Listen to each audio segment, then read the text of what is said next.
Hey there everyone, Part-Time Samurai back with another episode of Mecha Mondays. I realize it's been about a month since my last episode, and I apologize. I've had a lot of things going on.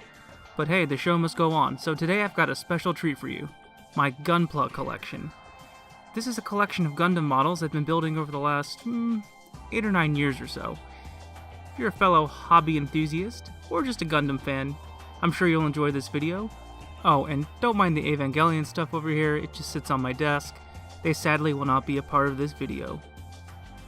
First, I've got the 1/144 scale models, high-grade Universal Sentry, but I also have several 1/100 Master Grade models as well. They're a lot of fun to build, and it's definitely a hobby worth checking out. So let's go ahead and start with my 1/144 collection. First, we've got the RX-78 GP01. This was the first Gundam model I ever built. And it definitely shows. I kind of treated this thing like a toy when I first got it, so I didn't paint it or anything, no sanding, nothing. I just threw it together as quickly as possible. But over the years, I've reassembled it, painted it, sanded it, tried to make it as clean as possible. I'm glad I was able to save it rather than throw it away. I used to have a Shining Gundam model that, I'm glad I put it out of its misery to say the least. Over here's probably one of the easiest models I've ever built, is the RX-77D gun cannon mass production type, featured in Gundam 0080, War in the Pocket. So the gun cannons are kind of a stocky group of mobile suits. I will say the gun cannon mass production type is a lot cooler looking than the original gun cannon. Not knocking on the old gun cannon, just saying. I think this one looks a lot cooler. This one was really easy to paint, really fun to do all the panel lining on. I really enjoyed actually the verniers on the feet here with the bright yellow paint. It was actually really fun to build. So, believe it or not, this is the only Zeon mobile suit I actually have built. And as you can see, it's the Zaku 2, but not just any Zaku 2, it's the F2 from Gundam 0083 Stardust Memory. Now, if you can't tell so far, most of my mobile suits in the 1/144 collection are from Gundam 0083 Stardust Memory. And that is no coincidence, it is my favorite Gundam series. Over here we've got the Powered GM. This is a pretty simple suit. It was featured in the first episode of Gundam 0083. And it's kind of a prototype here. As you can see, it's got the orange pieces and the jetpack here. That's an oversized jetpack, so definitely not seen on a common suit here. I like the pose I was able to put it in here. It's actually using the shield and the machine gun. The shield is actually from the original RX-78 Gundam, but here it's been painted orange, and not my favorite color, but can't complain too much. It was a pretty cheap model. Continuing with my trend of Stardust Memory, here's the GM Custom. This one was heavily featured in Stardust Memory, and it was piloted. This was designed for use by ace pilots. So, again, not a very hard model to build, and it helps really that the whole set is molded basically in this weird off-green color. Lots of really nice panel lining done here. The rifle I like, it looks like an actual British assault rifle, and the shield's really cool too.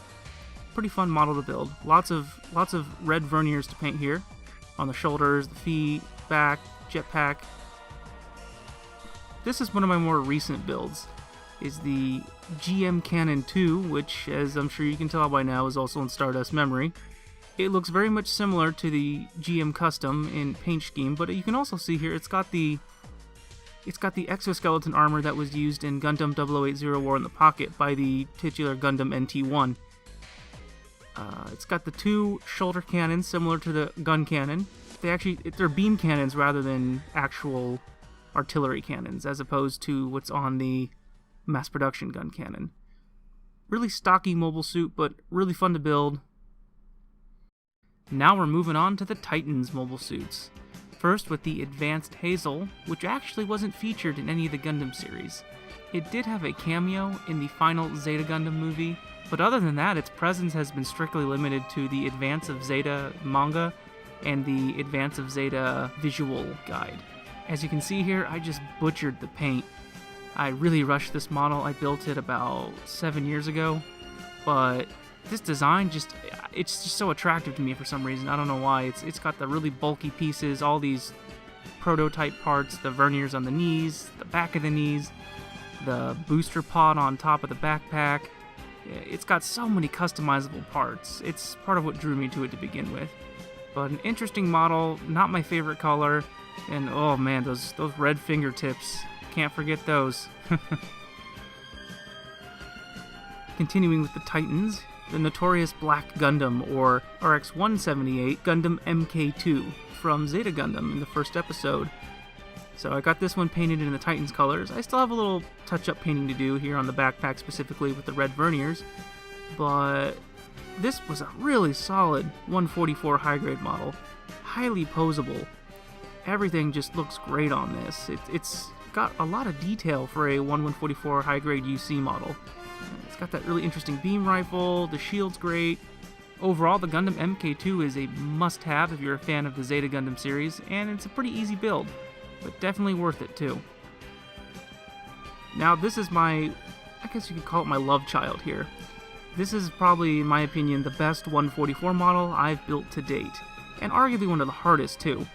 This is another Hazel Gundam, but the catch here is that this one came molded in all white. This was the Hazel Custom. Now, what I did instead was I wanted to give it the Titans colors, so I painted most of the pieces blue, but then I had to get some masking tape out and cover up the areas I was going to eventually spray paint white. And the white pieces are designed to be prototype pieces, so this looks more like a custom mobile suit with add-on pieces rather than, molded all in the same color.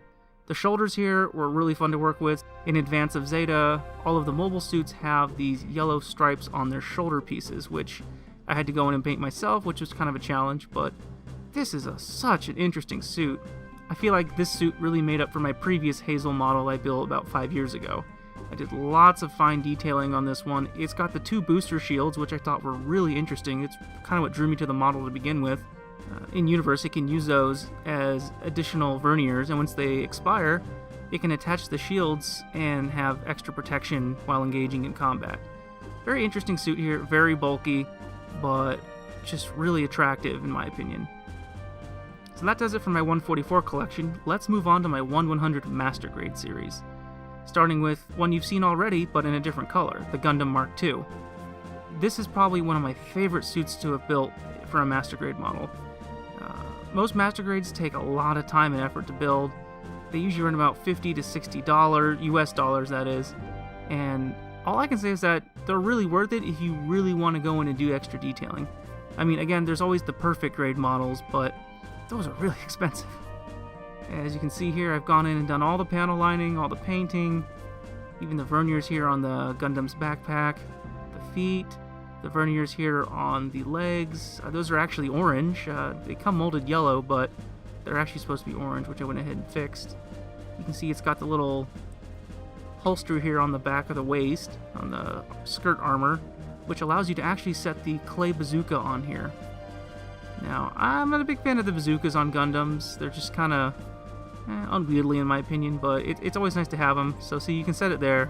I won't actually put it in for now, but this was always a fun one to build. Highly posable. The fingers all move individually for the most part. And oh yeah, here's the Vulcan cannon. That's always interesting. The Mark II was never built with Vulcan cannons like most Gundams, but they had an add-on for it, which it looks kind of like an oversized headset in my opinion. Now, as you can see, the Zeta Gundam here is missing an arm. That's my fault. I've been in the process of moving, so some of these pieces sadly came undone. But this was the first Master Grade I ever built, actually. Man, it was I think this was about 8 years ago. Yeah, I was really excited. The Zeta Gundam is so awesome. It's very sleek and slender, but it's also quite tall. As you can see, it's got the tail vernier here that pops out, kind of like a wing for an airplane. And the cool thing about this Master Grade is it's actually completely transformable. The Zeta Gundam, along with pretty much every other giant robot in the 1980s, was transformable. So what it would do is it would bend its arms in, those wings would extend on its back, and its feet would turn into the boosters for Wave Rider mode. And I've got the extended beam rifle here, which is really long. But again, the arm's missing. I'm sure I'll fix it at some point, but that's the Zeta Gundam. continuing with my trend of transformable mobile suits, here's the RGC-91 Refined Gundam Zeta. In series, this was supposed to be a mass production suit based on the Zeta Gundam, but less expensive because it actually isn't 100% transformable. Now, it's in this weird off-green color, which I will say was really hard to find paint for. I don't do airbrushing. I actually buy spray paint. I know, I'm a lazy Gundam enthusiast. This suit is always striking to me because it's part bulky, but it's also got the the hint elements of a Zeta Gundam on here. This one first appeared in Mobile Suit Gundam Char's Counterattack, and actually Amuro Ray piloted one of these units early on. In order for this suit to transform, it actually has to have this extra piece here to turn into a semi-Wave Rider mode. And in my opinion, it looks just like an R-Wing from Star Fox. That's just me, but it would go on its back here and some of the pieces would bend in, and it would use that to fly into battle before discarding it. So it's actually kind of a disposable add-on for the Refined Gundam Zeta. But it's pretty interesting, kind of bulky, but just kind of cool to have. Last but certainly not least is the Gundam RX-78 GP01 Full Burnian Gundam. Now, my first Gundam I ever built, like I said, was the GP01 in 144, but the GP01 Full Burnian's really grown on me. This is actually a Master Grade model here, and it's actually one of the first Master Grades Bandai ever produced for Gundam. And if you look closely, it definitely shows. I did pretty well on the paint and panel lining here, but some of the pieces are very, very touchy. They don't stick together quite well as compared to later model pieces. Look at the shoulder piece here, I gotta fix it. It's constantly sliding. I've gone through and tried to tighten the pieces up, but it's just will not budge. But one of the cool things about this suit, and that it's a Master Grade, you can see a lot of the internal parts. So there's these internal shoulder vernions which you activate by flipping a switch inside the shoulder piece. And sometimes it's cool to do for fun, but I like it. I like the technical aspect of this mobile suit. So as you can see, the arm that's carrying the shield here, the left arm, is not very posable, and the shoulder piece just continues to cause me problems. Overall, the GP01 Full Burnian, very interesting suit from a very interesting Gundam series. Well, that does it, really. That's my entire Gunpla collection right there. I hope you've enjoyed this video. Again, I apologize I haven't put out something more recently. I'm going to do my best to keep putting out videos. Thanks for your patience, and I'll catch you next time on Mecha Mondays.